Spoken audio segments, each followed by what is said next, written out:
Hi, everybody, and thank you for listening to the Double Stuff podcast, where we're double the hosts, double the topics, and double the fun. And I'm Alan. I'm Dan. I'm Charity.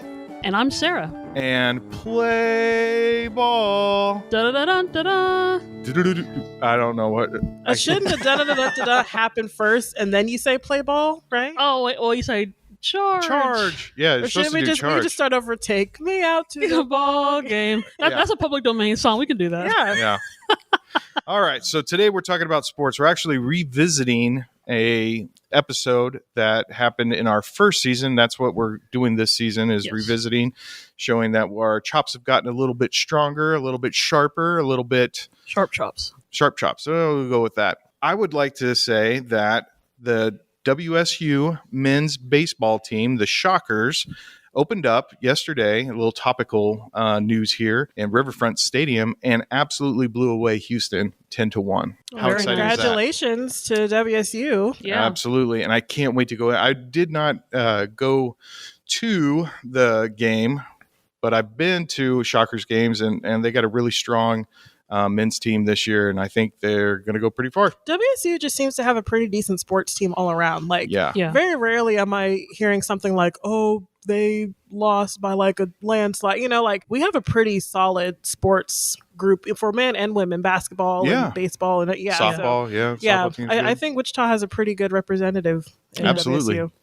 And I'm looking forward to seeing the new stadium. We it looks awesome. it was I've only supposed seen it to, from afar. Yeah, it was supposed to Mhm. make its grand debut last year, but didn't for the obvious reasons. hmm So I think everybody's been, we've been on pins and needles for a year to see how it looks. And Well, that's it too. And I mean, Yeah. we're all pins and needles anyway because people are starting to get their fully vaccinated selves. And I mean, we have great weather. It's been really nice here, at least in South Central Kansas as of lately, with just a few showers that have come through, but nothing too terrible. And the bugs aren't out yet. I was out mowing today and like zero bugs. So, I mean, I'm ready to get out. I'm ready to watch some sports. I'm ready to play some sports. I'm ready to, throw a frisbee. I was And gonna say get out you're gonna there. start grilling again. I grilled yesterday. Oh, you Oh. starting early? That's Yeah, early.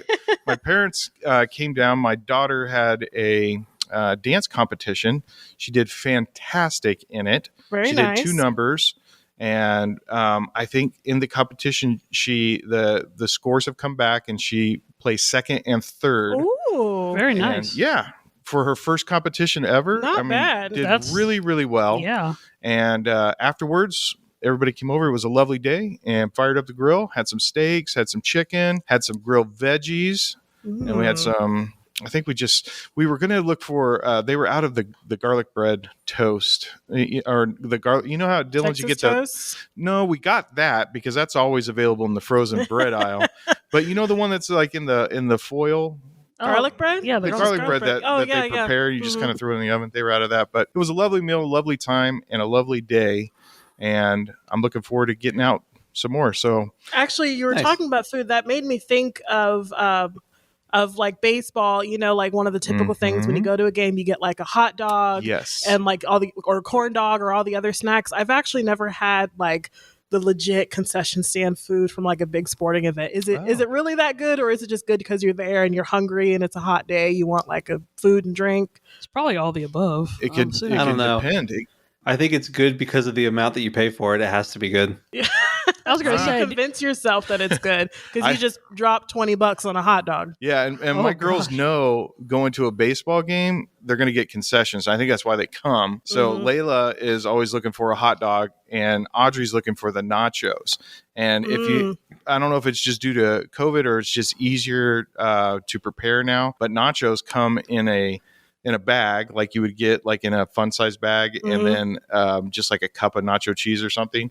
But to answer your question, if you go to the professional like arenas and things like that, Yeah. you can get really nice food. I mean, I think a couple of seasons ago, the Dodgers opened up like sushi bars in Sushi bars. yeah, in Dodger What? Stadium. That's so fancy. I would never think to get sushi I at a can't. sporting event. Yeah, not like Yeah. that I wouldn't either. baseball sushi. You know. When I was in the Bay Area and we would go to the Oakland A's games, they had, and we're really close to a lot of garlic farms, or I don't know I guess it'd just be a garlic farm or something. Farm. But they would have garlic fries, and it was so Ooh. good. It was really good fries to begin with like a garlic and chive like oil or something drizzled on it. It's like getting Olive it was Garden at a good. baseball It was stadium. so Is that good. how that is? It's That like, was my please give go-to. me some of that linguine on At the nacho old cheese, please. You know. Coliseum. Yep.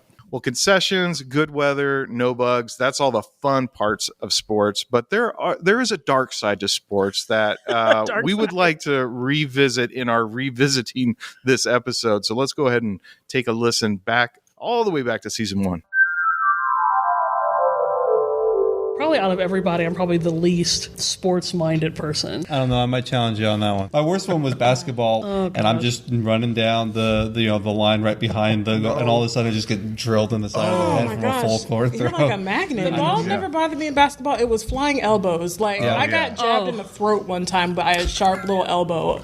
I would play on varsity football and wrestling and things like that, so people just assumed I was a good basketball player. And I was okay with shooting. How do you just not do something to stop somebody from scoring? Right. You know, Yeah, you you have know, to that was kind of my throw out an problem. arm or a leg or something like that. You gotta do it when the ref's not looking. I did send a girl to the ER one time accidentally on purpose. gosh. No, but she was a terrible person, so I wasn't too sad. Wow, Charity. You know, Wow. when you sign up for sports, you know there's going to be some physical contact. You can't be surprised that something like that happened. Yeah, and then the ambulance is on standby whenever Charity's on the court. Well, okay, so since we're talking about sports injuries, I do have a few other stories. I played volleyball from I think about 5th or 6th grade, like all the way through high school. And usually at some point during practice, it never fails. Like I would go up to spike, and even if it's in practice or if it was in club volleyball or just playing for fun with some friends, at some point I would spike the ball in a guy's crotch. Like almost every single time, I would just go up. I would have perfect aim, and you could just see the look in slow motion look of horror of the guy immediately getting more and more scared. This has happened more than once? Oh yeah, lots of times. Charity has great aim when it comes to. Well, yeah. And you're done. And you're done. Well, I mean, I played setter for the most part, but every once in a while I would get to spike the ball, and I would just nail it. And I nailed him, the various hymns, multiple times. Oh my gosh. Oh my gosh. Gush. Yeah. I can't even. All the guys listening right now are crossing my legs cringing. right now. Oh my gosh. Oh, see, that's not to say that's the fun part. It's not that it's fun, but it's kind of It's true. funny if you're a female, I guess. It's that Schadenfreude thing where you laugh at someone else's expense. Yeah. But It's definitely kind of fail army-ish. How about you, Dan? How's the old noggin there? You know, it's uninjured because I stopped playing sports. I got smart when I was younger, and I one way to don't do have it. any more head trauma. That's certainly he's one way to he's do not it. seeing Yeah. birds and stars circling around him when he gets hit. Well, I am, but isn't that normal at this point? Oh, that's true. They're going just Dan. That's why he's just Dan. Yeah, I always find an excuse to bang my head. I put together a loft bed for my youngest not too long ago, and of course it's for her height. But as I'm building it, I don't know how many times I came up and just nailed the back of my head. Yeah. And you always know when you got yourself really good when it doesn't quite go black, but it goes blue there for just a second, Yeah. and you're like, oh, No, wow. Yeah, I've hit my That head. hurts. I've hit my head that, and I'm like, I actually did see stars. I'm like, oh my Yeah. gosh, it's just like what Looney Tunes, Yeah. showed me. On the playground. Okay, I don't know if this has to do with sports, but it was during recess. This was 1st grade, I think. And you remember, okay, old school playgrounds were not safe by any means. Everything was metal and metal dangerous. and little pebbles on And the ground. high, very yes, high. Very yes. high. My friends and I at Smitherton Elementary were Yeah. at the playground, Okay. and we had these metal rocking horses. Like the ones on the springs? Yes, Yes. that are Oh, really jerky, really back and forth jerky. Yeah. And so I used to enjoy those. yeah, well, they're fun if you play with them correctly. So my friends and I, for whatever reason, we would stand up on the horse and like try to rock. And then one of my friends was like, hey, look at the horse upside down because it looks like the horse is running towards you.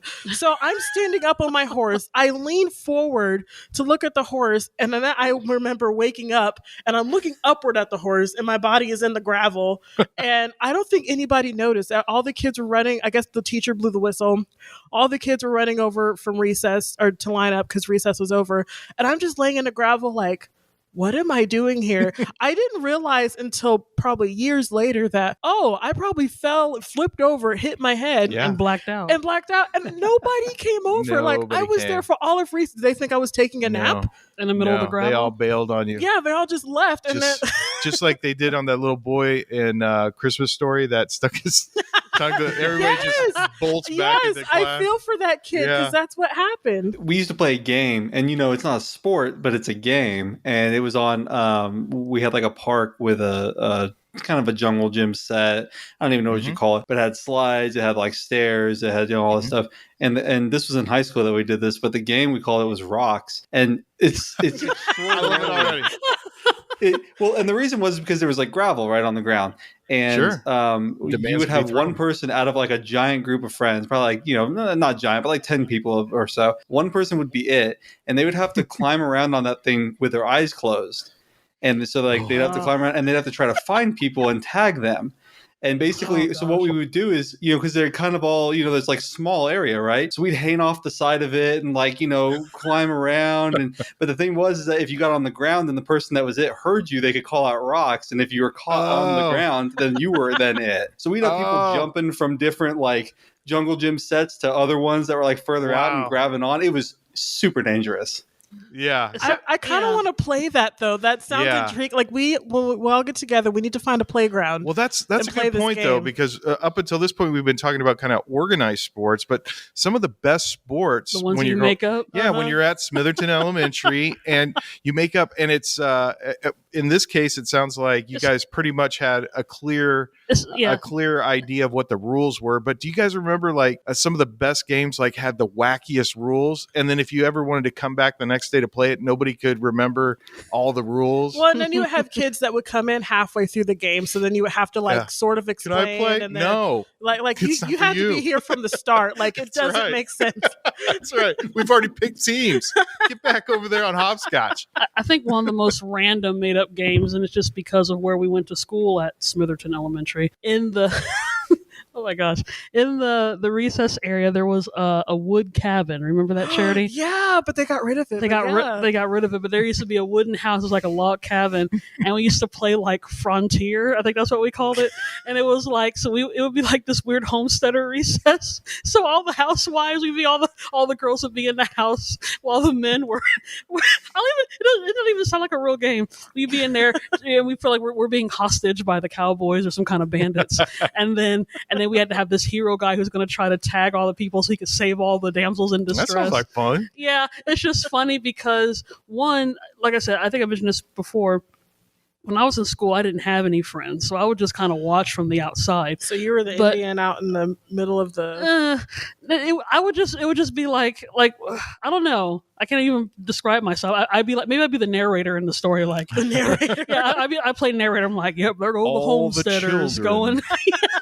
Gathered. You hear the voice of Earl Hamner from the Waltons. That's right.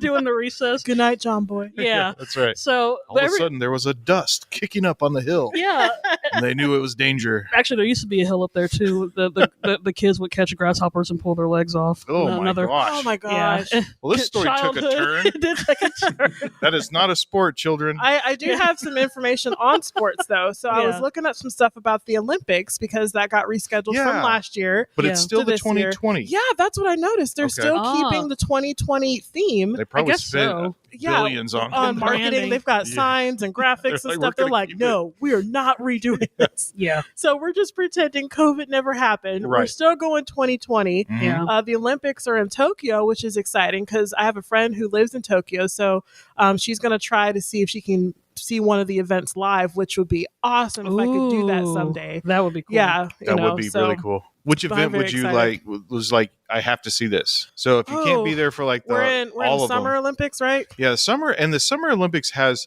crazy sports. Some of them are like at 2:00 in the morning for like indoor trampoline and stuff like that. You know, I mean, I'm always amazed at like what makes it into an Olympic sport, and I'm like, I don't know. We're gonna call okay. All right, we're gonna give somebody gold for the highest jump.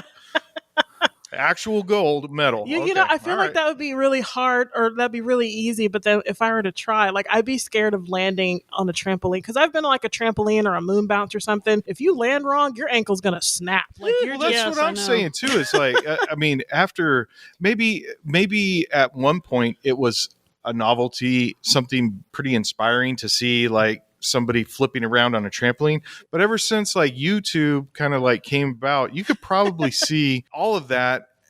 And people like jumping into like I don't know, a lake or something like that, like off of a cliff. Or I guess I've seen too many fail videos because But going back to your question about the Summer Olympics, I was very surprised. The last Summer Olympics I watched, I was really into the water polo. That's sort of like soccer in the water sort of thing. And that was really cool. I guess because, like, you know, when you're playing soccer, which we talked about in our previous episode or in season 1, you know, the soccer goal is like very large. Like, if you miss, you know, that means you either have a good goalie or you're just a horrible kicker, you know. But water polo, the goal is actually fairly small, so they have to get in close quarters, and so I always found that to be very interesting. Plus, those guys are very strong, and aggressive. Well, I mean, swimming is hard enough as it is, but you have to swim and, you know, keep an eye on the ball. You have to keep an eye on your teammates, and you have to keep that pace up. It's different than running up and down a court for basketball.